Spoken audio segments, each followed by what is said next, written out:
We're going to jump right in to learning about a very, very versatile data type. So until now, you have mostly focused on understanding variables which hold single value. But we know in life, most often have a collection of things to take care of. So for example, list of subjects at school, how many games are available to play, how many extracurricular activities can you take up this year? Then, of course, the much popular to-do lists. There's so many applications just to manage that. Then every time you want to shop, list of items to buy, you want to make your list of favorite food. You really like something, so you're making it. So what are the list of ingredients? Favorite movies, songs, places you want to visit, so on and so forth. So pretty much you understand, you get the gist. List is something which we use all the time. And so in programming, so we're going to jump into just to understand a little bit of basics of how it works, the syntax of it. So list, technically it is called one of the sequences, data types in Python. Python supports multiple sequence types. I really don't know. I find, collection of things, collection of elements a much more appropriate way to understand it. But yeah, you must know that's like the formal word. So how it is defined? So a list is defined using these brackets, the square brackets. So the moment we say list of animals equal to empty square brackets, now the Python interpreter is going to understand list of animals as a list. What do I mean when I say it's that the interpreter is going to see it as a list? So if I put dot here, I'm going to see all the functions supported by list here. So it doesn't have to be an empty list to start with. We can give it a set number of elements. Now, what kind of elements can it have? Pretty much any time, and that's the versatility of it. It can be strings, it can be numbers, it can be lists in themselves, lists of lists. That's also all right. So things like this. But for now, let's start with list of animals. So it better be strings. So that means string means we're going to define it in double quote.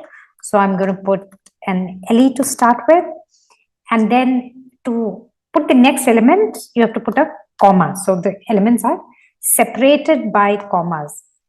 Here I have now a list of 4 elements. There is a very easy way to get length, any of the sequence types, because length is a built-in function provided by Python library.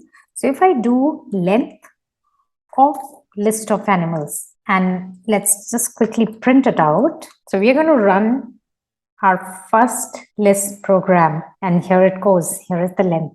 Have you also learned how to use print using multiple arguments? So what we pass in the brackets when we call a function, those are called arguments. And till now, mostly we have been just kind of printing one thing under print. So when we want to print a string, we put it in double quotes, and when we want to print a variable, we just put down the name of the variable. And if we want to call a function and print what it returns, we also print that. Now, why are we covering print suddenly so much? I think it's all right. As you use it, you learn it. So I'm going to type here a string. So I will say length of the list initially is, okay, I put a colon. So when I run this, it is 4. The next very important thing you're going to learn is how to iterate through a list. Create a list, you obviously want to be able to look at every element of the list. And you'll see it's very intuitive. The kind of operations which we do in list are very intuitive to the ones which you would do to your physical list. How do we iterate? So you basically go through every element of the list. Now for this, we are going to use the for loop. If this is the first time you're going to be learning the for syntax, so just let's go over it slowly. So we are going to say for after the keyword for. For is a keyword, yeah, especially used to loop over something, to iterate over something. Now the next thing we're going to say use is a variable which is going to hold the value of element in every iteration. The same variable will get overwritten every time. So because it's an animal, we will use the variable animal for animal. Now the next keyword is in. That's an important keyword. So for animal in.